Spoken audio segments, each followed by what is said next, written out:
Anubis, the ancient god of death's true role. Imagine a figure with the body of a man and the head of a jackal, a solemn guardian standing sentinel over the dead, guiding souls to the afterlife, and presiding over the most sacred of rituals. This is Anubis, the ancient Egyptian god of death and embalming, a figure of immense power and mystery.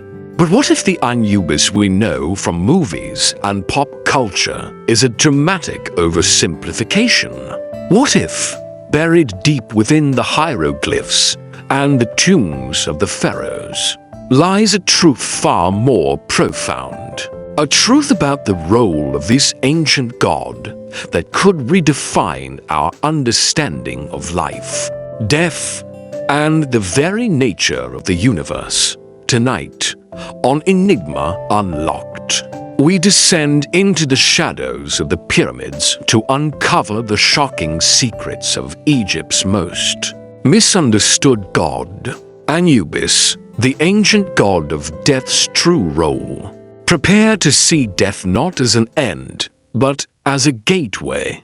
Our journey into the enigma of Anubis begins with the classic image we all know, the jackal-headed god of death. He is a constant presence in the art of ancient Egypt, a silent guardian of the dead, a figure of both fear and reverence. His name is found in countless tombs and papyri, and his image is as iconic as the pyramids themselves.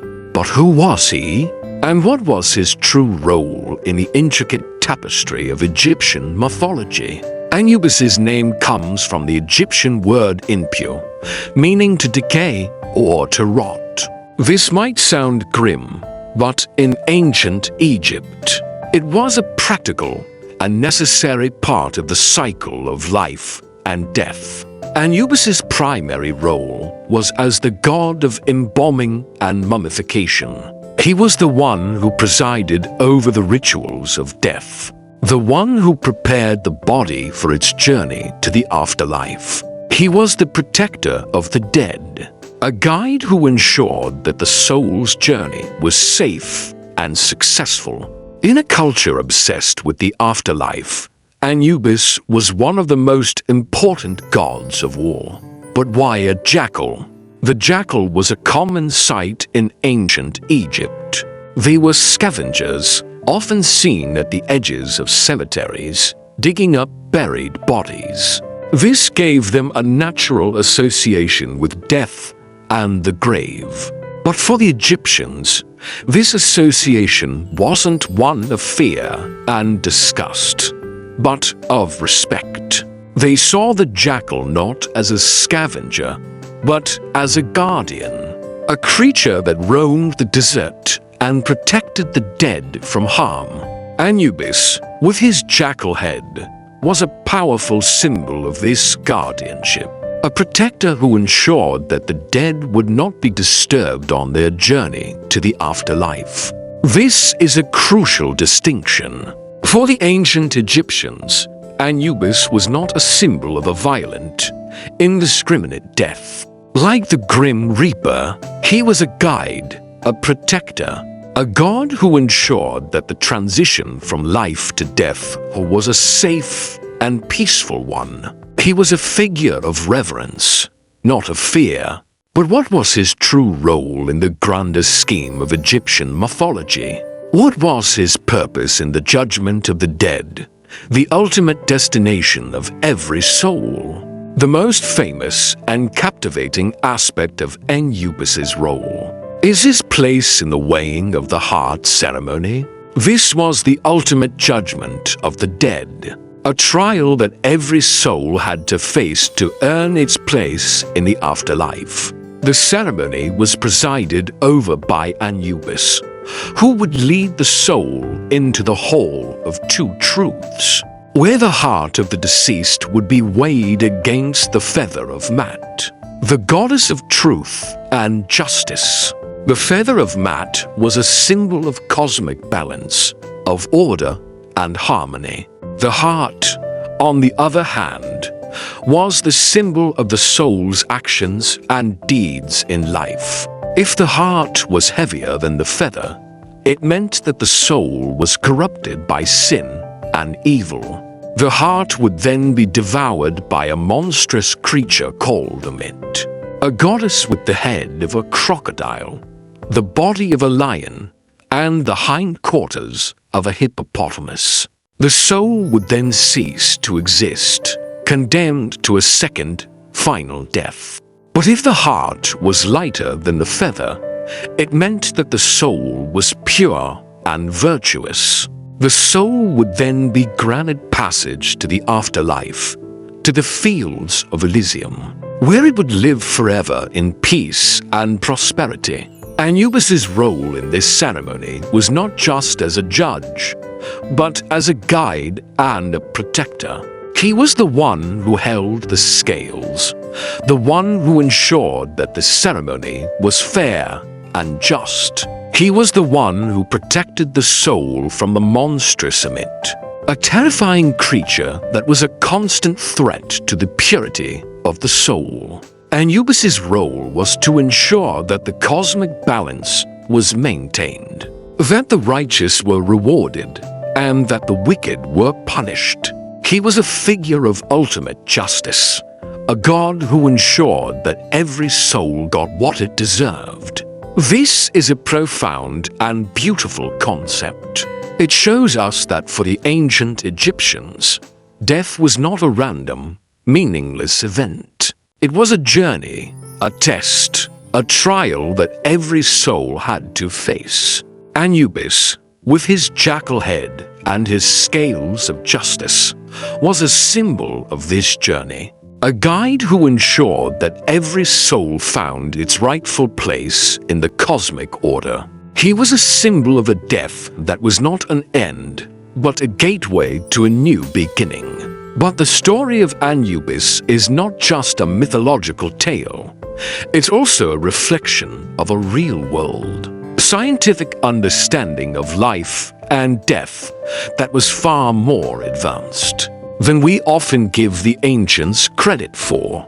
The rituals of mummification and embalming, which Anubis presided over, or a form of ancient science, a way to preserve the body for its journey to the afterlife. The Egyptians had a deep and sophisticated understanding of anatomy, botany, and chemistry. They used a complex process of embalming and mummification that involved the removal of organs, the drying of the body with natron salt, and the wrapping of the body in linen bandages.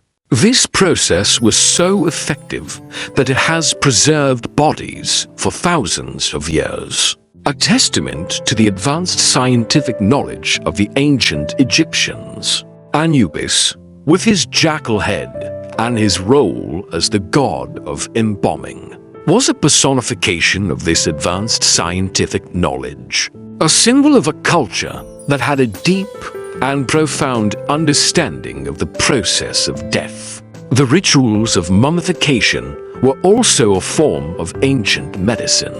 The Egyptians believed that the body was a sacred vessel, a container for the soul, and that it had to be preserved for the soul to find its way to the afterlife.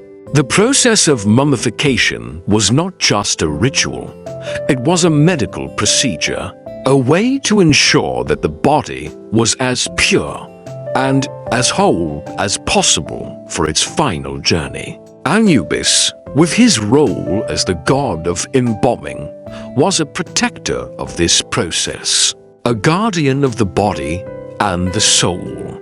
This leads us to a profound and disturbing possibility. What if the mythology of Anubis is not just a story about a god, but a memory of a time when the process of death was a sacred, scientific art? What if the priests of Anubis were not just priests, but ancient physicians, anatomists, and scientists who had a deep and profound understanding of the process of death and decomposition? The mythology of Anubis in this view, becomes a tragic tale of the loss of ancient knowledge, a story of a scientific and spiritual understanding of death that was lost to time.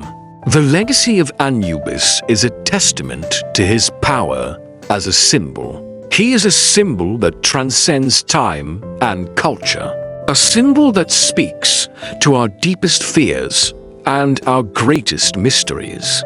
He is a symbol that reminds us that no matter how much we progress, how much we explore, there will always be a final, inevitable journey that we must all take. Anubis is not just a god of death. He is a god of transition. He is a god of hope. He is a god who reminds us that death is not the end, but a gateway to a new beginning. He is a symbol that forces us to confront our own mortality, our own purpose, and our own place in the universe. He is a symbol that reminds us that our time here is short, that our lives are a gift, and that we must make the most of it. The mystery of Anubis, it seems, is not in his existence, but in his purpose. It is a story that has been passed down for millennia, a story that is so rich, so profound, so full of secrets, that it challenges us to look beyond the myth and find the truth that has been hidden in plain sight. What other myths, what other legends are hiding a profound scientific truth? What other gods are just a symbol of our own understanding?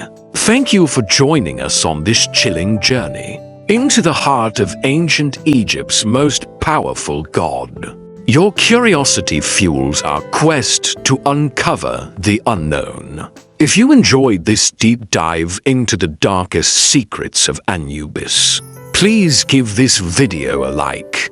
It really helps us out. And don't forget to subscribe to Enigma Unlocked for more journeys into the bizarre, the unexplained, and the history they don't want you to know. Make sure to hit that notification bell so you don't miss our next upload. Until next time, keep questioning, keep exploring, and stay curious.